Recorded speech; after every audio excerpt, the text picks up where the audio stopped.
It's kind of crazy how fast AI is moving right now.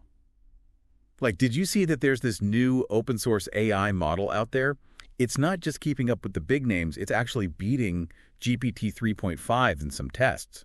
Some really important ones, too. Yeah, it's wild. It's almost impossible to keep up with everything that's going on. That's why we do these deep dives, right? To try and make sense of it all. Absolutely. Break it down into bite-sized pieces. Exactly. So today we're going to dig into this new research on Deepseek LLM.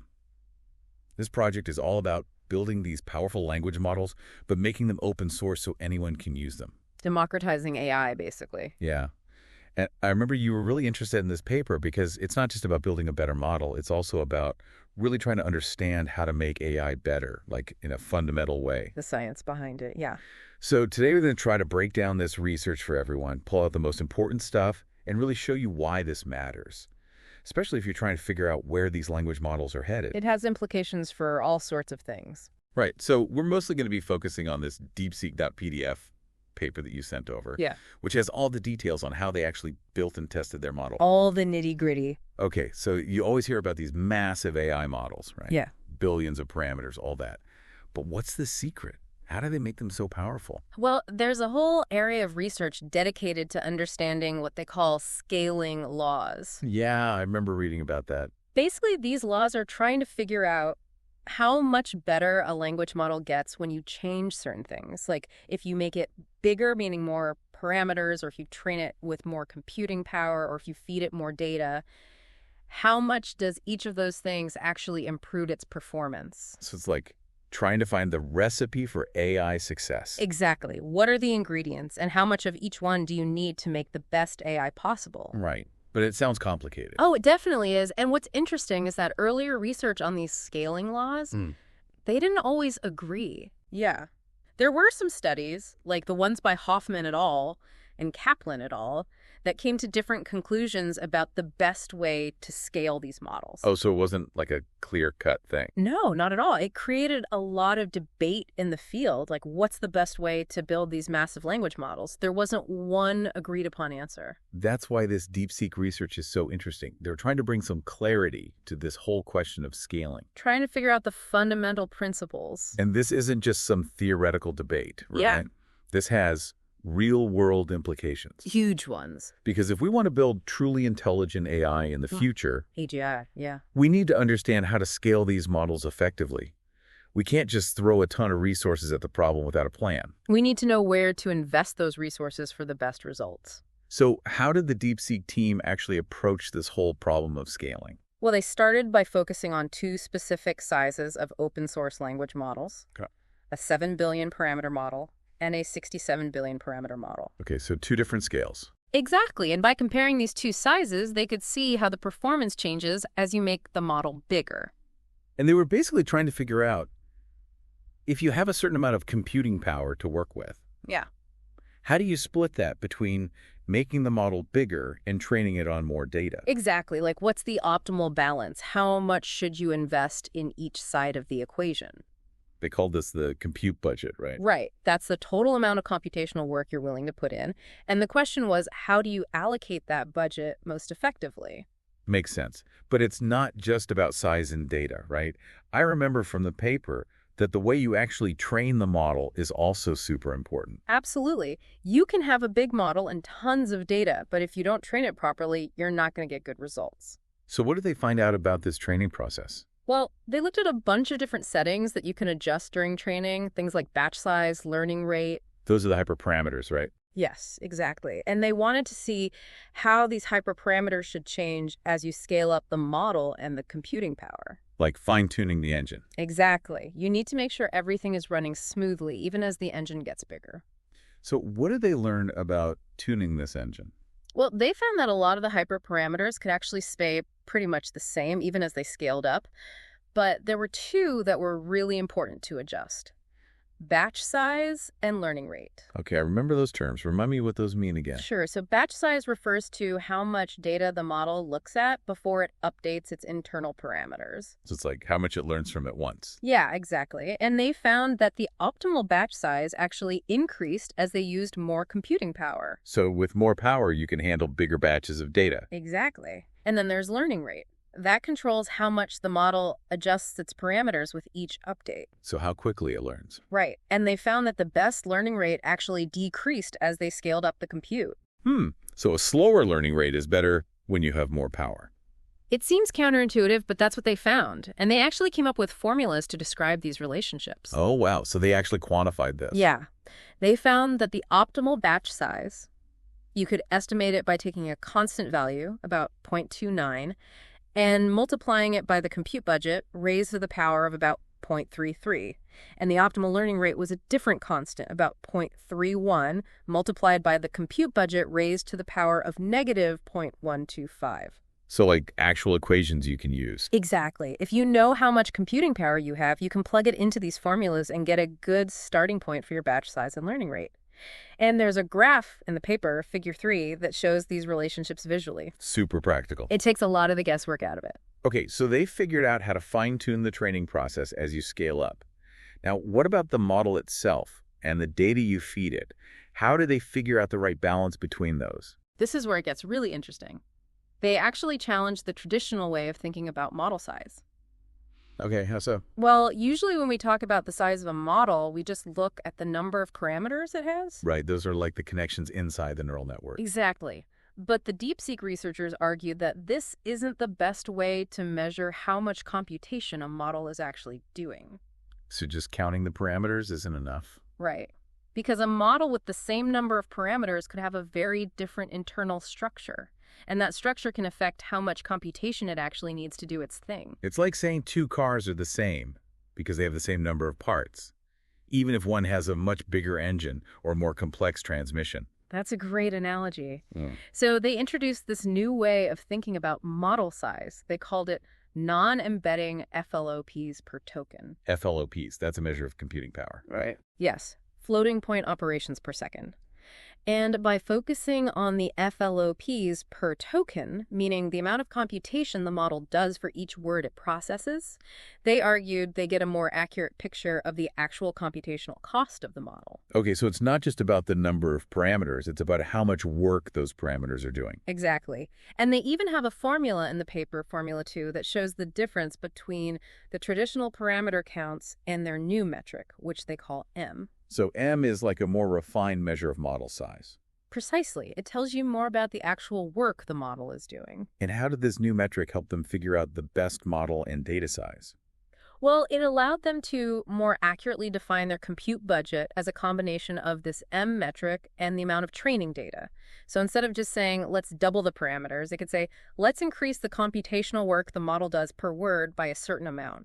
So they were being more precise about how they scaled up. Exactly. And with this more accurate picture, they could then look for the optimal combination of M and data size that would give them the best performance for a given compute budget. And did they find formulas for this optimal balance as well? They did. They analyzed all their experiments and found that the optimal M value could be calculated with a formula. It involved a base value, which was around 0.17, multiplied by the compute budget raised to a certain power, which was about 0.52. Okay, so that tells you the ideal size of your model in terms of M. Right, and they found a similar formula for the optimal data size. It involved a different base value, around 5.83, multiplied by the compute budget raised to a different power, about 0.48. So these formulas are like a blueprint for scaling. Exactly. They give you a much more precise way to figure out how to build the best model, given your resources. And they visualize these relationships with something called isoflop curves, which are shown in figure 4 of the paper. So if you have a certain amount of computing power, these formulas tell you the ideal M value for your model and the ideal amount of data to train it on. And that's a huge step forward in understanding how to build these large language models effectively. Now, there was one more thing in the paper that I found really interesting.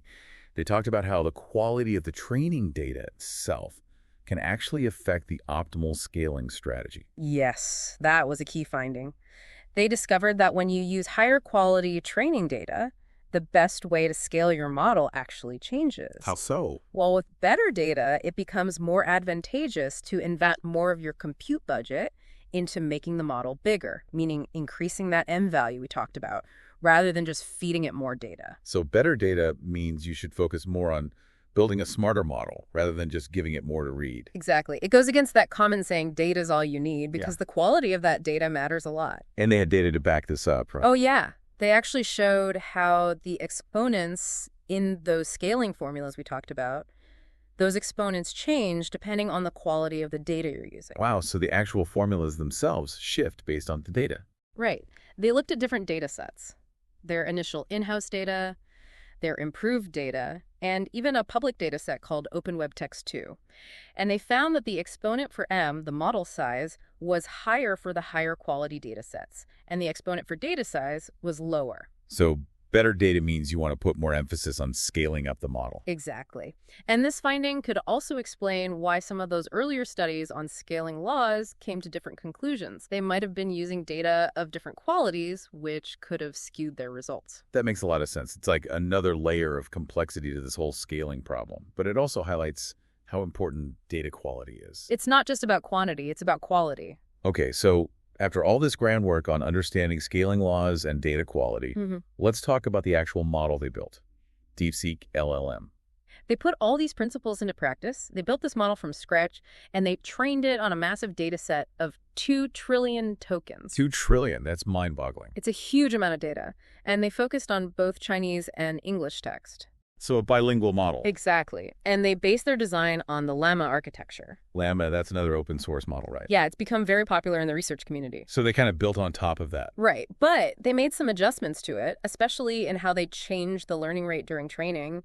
They used a multi-step approach that gave them more flexibility and better performance. So they didn't just copy Llama, they improved upon it. They definitely made their own contributions. And they ended up releasing 2 main versions of Deepseek LLM, a 7 billion parameter model and a 67 billion parameter model. Okay, so a smaller one and a much larger one. What are some of the key differences between them?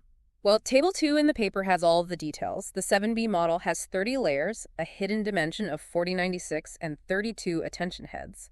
The 67B model is much bigger, with 95 layers, a hidden dimension of 892, and 64 attention heads. But it uses a technique called grouped query attention, or a GQA, to make it more efficient.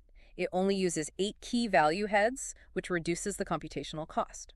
Okay, a lot of technical details there. But the main takeaway is that the 67B model is a much more powerful machine. It has a lot more capacity. Now, the big question is, how well do these models actually perform? Did all this work on scaling and data quality actually pay off? The results are pretty impressive. Table 5 in the paper shows how they did on a bunch of standard benchmarks. And the Deepseek LLM 67B model actually outperformed Llama Pay 270B on several of these benchmarks. Llama 2, that was already a really strong model, right? Yeah, it was considered state-of-the-art for open source models, but Deepseek beat it in areas like code generation, math problem solving, and logical reasoning. That's a big deal. It shows that Deepseek is really pushing the boundaries here. And what's even more impressive is that Deepseek was trained on both Chinese and English text, while LMA 2 was mostly trained on English. So it's a more versatile model. Yes, it can handle multiple languages effectively. What about its English language abilities specifically? Given that it was trained on a mix of languages, did that affect its performance on English tasks? It's interesting because it actually performed very similarly to Llama 2 on a lot of the English language benchmarks. So the bilingual training didn't really hold it back. No, it seems to have adapted well to both languages. And they didn't just stop at these base models, right? They also created chat-optimized versions. Yes, they fine-tuned their base models specifically for conversations. They used techniques called supervised fine-tuning, or SFT, and direct preference optimization, or DPO. Those sound familiar. They're common techniques for training chatbots, right? Exactly. And the results are in sections 5.2.1 and 5.2.2 of the paper. And what did they find?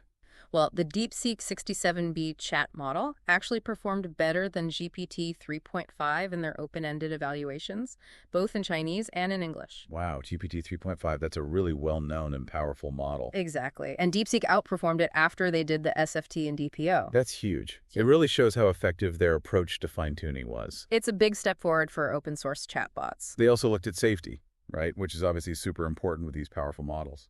Yes, they had a whole section on that in the paper, section 5.4. They did a lot of evaluations to make sure their model was safe and aligned with human values. And what did they find? Well, their model actually showed really strong safety performance compared to other leading models. It's good to hear. Because safety is paramount. Absolutely. It's something that everyone in the field is taking very seriously. Okay, so let's wrap this up for our listeners. What are the biggest takeaways from all this?